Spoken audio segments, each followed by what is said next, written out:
Hi,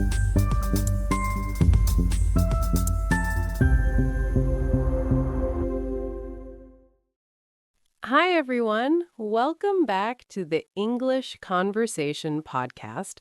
I'm Sarah. And I'm Daniel. It is great to have you here for another practical English session. Daniel, I want to start today by painting a picture. I think our listeners are really going to recognize this situation. Imagine you are traveling. You've been walking all day and you are absolutely starving. You stumble into this super busy local restaurant that smells incredible. Oh, yeah, I'm there. My stomach is already growling just thinking about it. You grab a seat, the waiter drops off a menu, you open it up, and it's 5 pages long.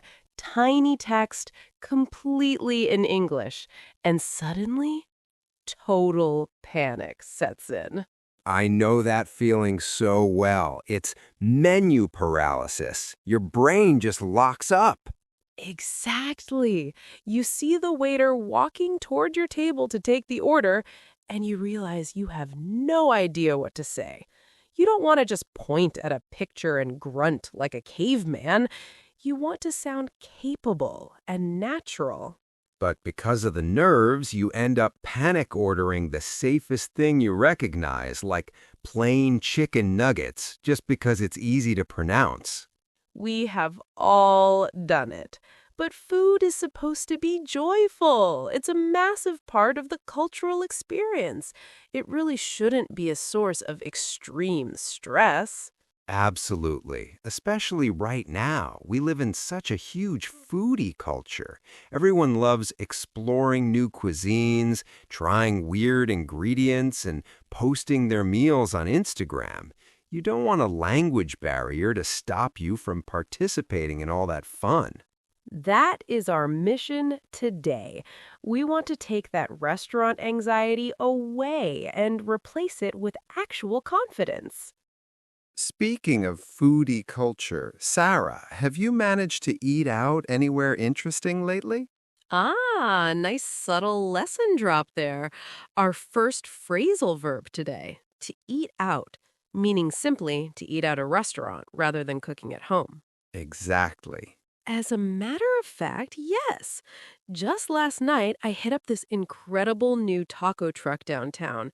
Super casual vibe. Paper plates, eating standing up on the sidewalk, but the flavors were out of this world. How about you? I went the complete opposite direction. I had a work dinner at a pretty fancy steakhouse. You know the scene. Dim lighting, very formal waiters and vests, white tablecloths, lots of silverware.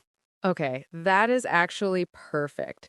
That contrast between the taco truck and the steakhouse is a huge part of what we're discussing today. Because the language I used last night is very different from the language you used at that business dinner. Precisely. Context is everything. The biggest mistake students make is learning one rigid, formal way to order food. They sound like a textbook robot saying, "Greetings, I desire the chicken dish, please." Right. You would sound ridiculous saying that at a taco truck. But equally, you would sound way too casual if you use slang at a formal dinner. So today, we're going to fix that. We're going to take you on the full journey of a meal. We'll start with navigating the menu and making decisions, then the main event, ordering, and showing you the crucial difference between formal and informal language. And finally, we'll cover that awkward moment when the waiter comes back and asks, "How is everything?" How do you give good praise or politely complain if it's terrible? And the secret sauce for today's lesson is phrasal verbs. Native speakers use them constantly in dining situations, and traditional textbooks almost never teach them.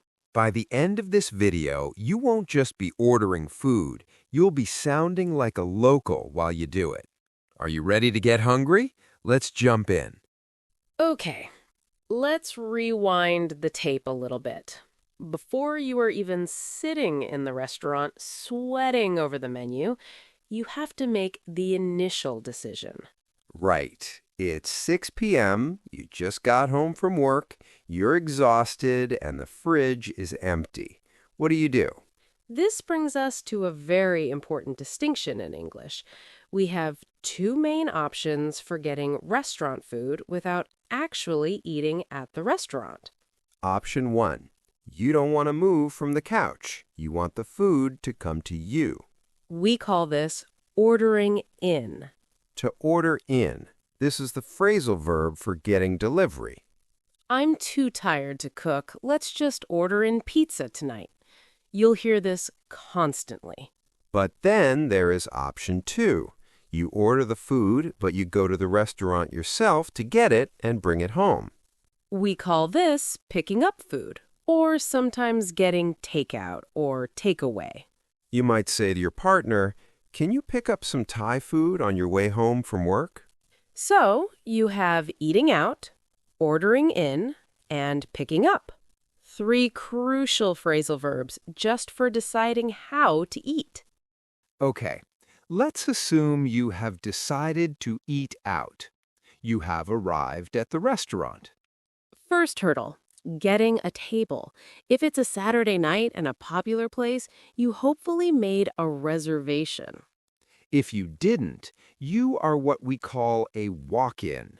You walk in off the street and hope they have space.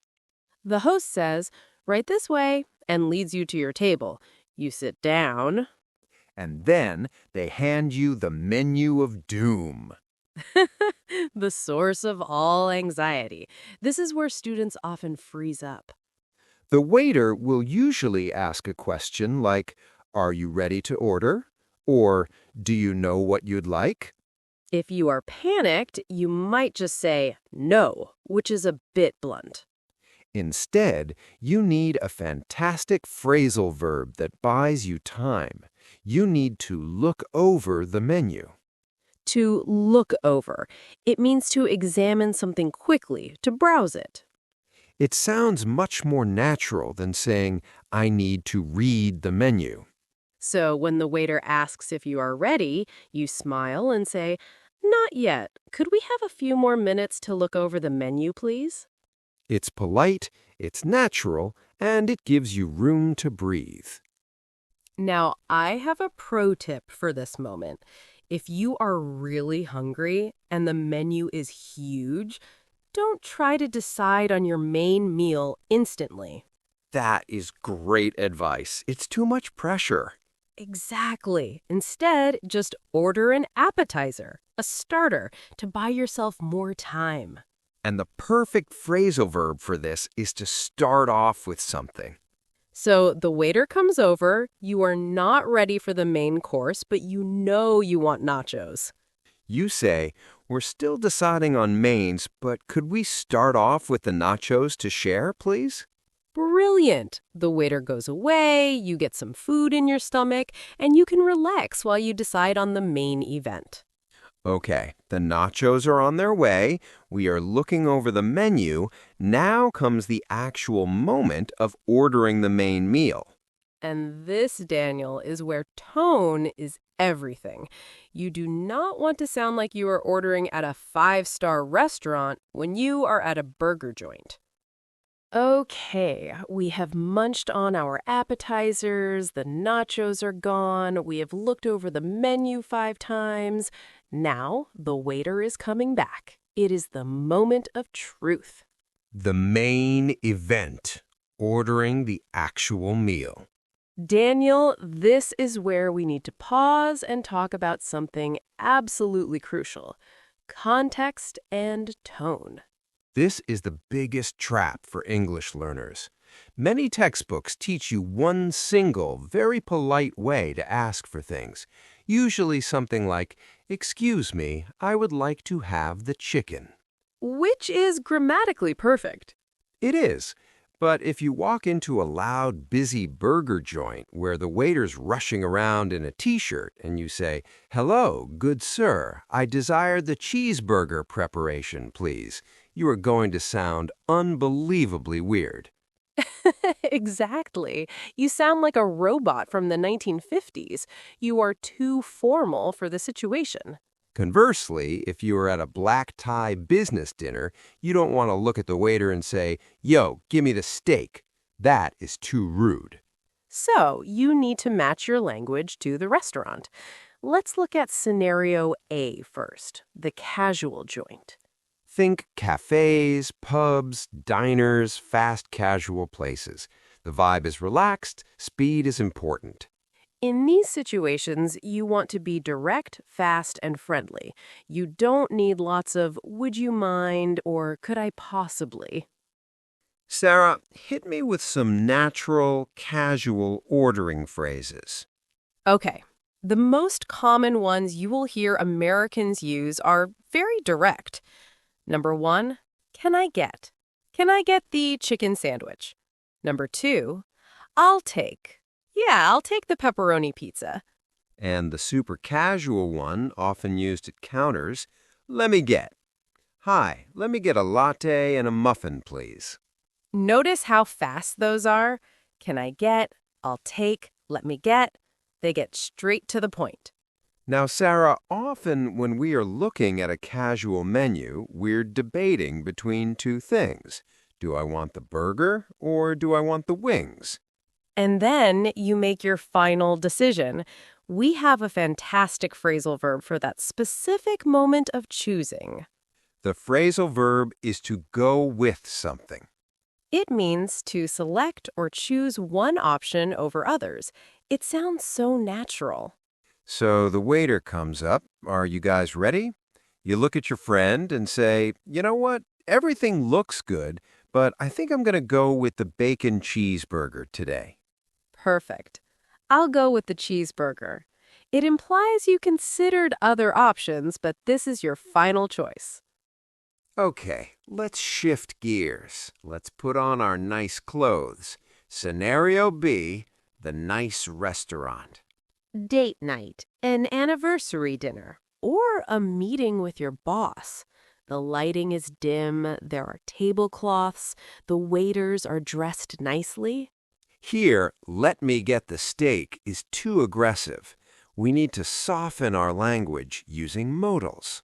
The king of polite ordering is would, but native speakers almost always contract it. Right, we rarely say I would like, we say I'd like.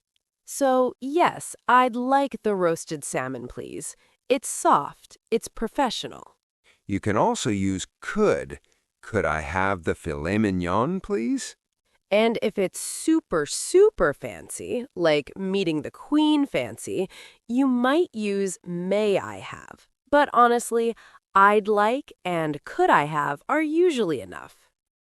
Now, sometimes in these nice restaurants, you want advice. How do you ask for recommendations without sounding demanding? Don't just say, what is good? No. Try flipping it to ask for their opinion. I can't decide between the fish and the lamb. Which one do you recommend? Or what is your most popular dish here? That's a great way to get a safe recommendation. Okay, we know how to order. But Sarah, let's be honest. How often do people order exactly what is written on the menu? Almost never. We are high maintenance. We want changes. We're allergic to things. We hate onions. Navigating these customizations is the hardest part of ordering. Let's start with a useful phrasal verb for when you need something extra that isn't normally included. You need to ask for it. Did you remember to ask for extra napkins? Or, I need to ask for a refill on my water. But what about changing the food itself? We need some crucial prepositions here. The most vital one is on the side. Oh, this is essential. If a dish comes with a heavy sauce or dressing and you don't want your food swimming in it, you want it in a little separate cup. So you say, I'd like the Cobb salad, please, but could I get the dressing on the side? Or, I'll take the steak with the peppercorn sauce on the side. Then we have the negative changes. You want an ingredient removed. We just use without or no. Can I get that burger without onions, please? Or, very casually, yeah, let me get the tacos no cilantro. And finally, the swap. The menu says fries, but you are trying to be healthy, so you want a salad instead. The verb here is substitute. Could I substitute a side salad for the fries? Or sometimes we just say sub. Can I sub salad for fries? Be careful with the prepositions there. You substitute the new thing for the old thing. Okay, we have navigated the tone, we have used our phrasal verbs to make a decision, and we have customized our order like a pro. The waiter has taken the order and walked away. Now we wait. Okay, Daniel, the hard part is over. We navigated the menu, we used the right tone, and we placed our order. Now the best moment of the night arrives. The food hits the table. You are starving, and it looks amazing. Before we start eating, we have a couple of very casual, very common phrasal verbs that native speakers use right at this moment. They basically mean, let's start eating enthusiastically. The number one phrase you will hear is dig in. It's almost like you're using a shovel because you're so hungry. All right, everyone, food's here. Let's dig in before it gets cold. Another very casual one, maybe more American slang, is to chow down. I am ready to chow down on this burger. Both are great for casual settings with friends. You probably wouldn't say, let's chow down at a business meeting with your CEO. Probably not. So we dig in, we are enjoying the meal, and then inevitably it happens. The moment of truth. The waiter returns, usually right when you have a giant mouthful of food and can't speak. Every single time, they sneak up on you, and they ask the golden question. How is everything tasting so far? Or how are those tacos coming along? This is the crucial moment for feedback. And Daniel, most students just panic, swallow their food, nod aggressively, and say, good, thanks, even if it isn't good. Right, because they don't have the vocabulary ready. So let's prepare them.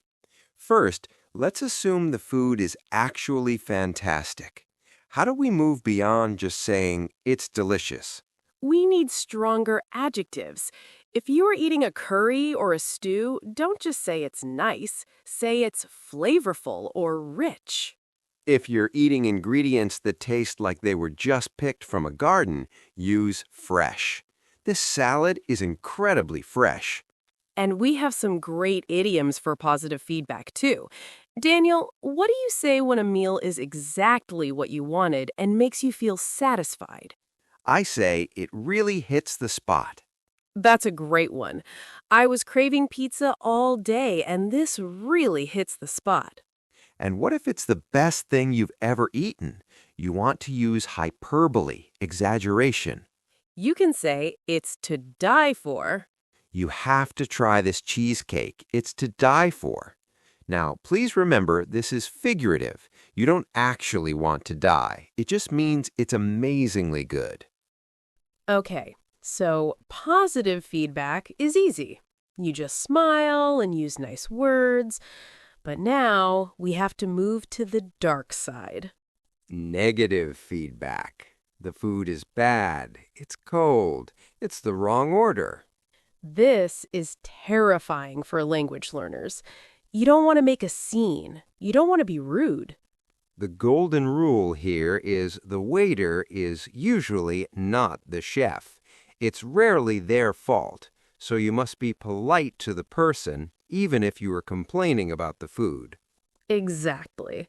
Never say, this soup is cold, take it back. That is aggressive. We need what I call softeners, little phrases that you put before the complaint to make it sound gentle. My favorite softener is "I'm sorry, but," or "I'm afraid." Let's role play this. I'm the waiter. How is that steak tasting for you, sir? "Oh, I'm really sorry, but I asked for this medium rare, and it seems to be very well done." See, you apologized for bringing up the problem. It immediately de-escalates the situation. Let's try another one. "The food is stone cold." You could say, "Excuse me, I hate to complain, but this soup is actually quite cold. Would you mind warming it up for me?" I hate to complain, but another brilliant softener. You are showing that you aren't a difficult person. You just want hot soup. Now, Sarah, I think there is a bit of a cultural difference here we should mention. Oh, definitely. I think generally speaking, and this is a stereotype, but it's often true, Americans are more comfortable sending food back if it's wrong. They see it as a transaction. I paid for X, I should get X. Whereas in the UK, or perhaps in some Asian cultures, there is a much stronger tendency to just suffer in silence to avoid awkwardness. The waiter asks, "How is the meal?" and the British person says, "Oh, lovely, thanks," while eating burnt toast. It's so true. But listen, if you are paying for a meal in an English-speaking country, it is totally acceptable to politely point out an error, use your softeners, smile, and 9 times out of 10, the waiter will happily fix it. Okay, we have dug in, we have given our compliments to the chef, or we have politely sent the cold soup back. The meal is winding down. Our stomachs are full, but there is still food on the plate. Okay, the meal is over. I am absolutely stuffed. I couldn't eat another bite. Me neither. It was delicious, but look at that. There is still half a pizza sitting on the table. This is a very common situation. In many English-speaking countries, especially in North America, it is totally normal and actually encouraged to take that uneaten food home for tomorrow's lunch. Exactly. Don't waste food. We call this taking home leftovers. You used to hear the phrase asking for a doggy bag, but that sounds a bit old-fashioned now. Instead, we use two great phrasal verbs. When the waiter comes over to clear the plates, you can ask them to wrap it up. Would you mind wrapping this up for me, please?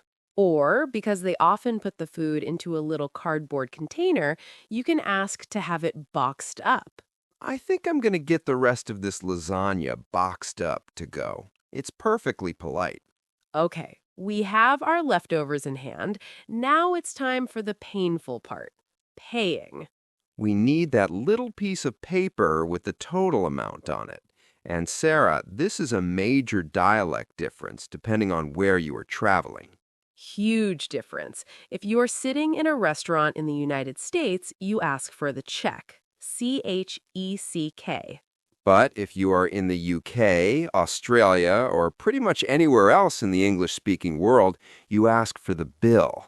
If you ask for the bill in America, they will understand you, but check is much more natural there.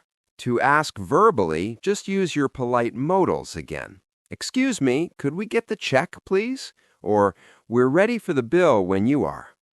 Now, Daniel, what about the nonverbal move, the universal sign language for "I want to pay"? Ah, the air signature, where you catch the waiter's eye across the room and pretend to scribble your name in the air. Honestly, it works, especially if you are in a very loud, busy bar or restaurant where shouting "excuse me" feels rude. A polite nod and the air signature gesture is usually understood immediately. All right, we have paid the bill, or check. We've left a tip, which is a topic for a whole other video, and we're rolling out the door. Before we let you go to find your own restaurant, let's do a lightning-fast review of the essential phrasal verbs from this entire episode. Ready, Daniel? Let's hit it. Instead of cooking at home, you decide to eat out. You sit down, take the menu, and need a few minutes to look over it. You are starving, so you order some appetizers to start off with. You debate between the chicken and the fish, but finally decide to go with the fish. The food arrives hot, and you enthusiastically dig in. And finally, you can't finish it all, so you ask the waiter to wrap it up to take home. Perfect! Now you have the vocabulary map for the entire dining experience. Well, Daniel, I don't know about you, but after 20 minutes of talking about tacos, burgers, and steakhouses, I am absolutely starving. Me too. I think we need to take our own advice and go eat out right now. I'm ready to dig in. I hope this video has made you feel more confident about walking into any restaurant in the English-speaking world, picking up that menu, and ordering exactly what you want without the panic. Remember, it's all about matching your tone to the context. Casual for the taco truck, polite for the nice dinner, and using those phrasal verbs to sound natural. Before we head out to find some food, we want to hear from you. It's time for our question of the day for the comments section. This is a fun one. We want to know, what is your absolute favorite meal to order when you eat out, and how would you describe it in English using today's vocabulary? Ooh, good question. Is it a rich, flavorful curry that really hits the spot on a cold day? Is it fresh sushi that is to die for? Tell us about your dream meal down below. We love reading your comments. They always make us hungry. And as always, if you found this episode helpful for your real-world English, please give it a thumbs up. It really helps the channel grow. And make sure you hit that subscribe button so you don't miss our next practical English session. We have some great topics coming up. Thanks for joining us for this food adventure, everyone. Go have a fantastic meal, and we will see you next time. Bye.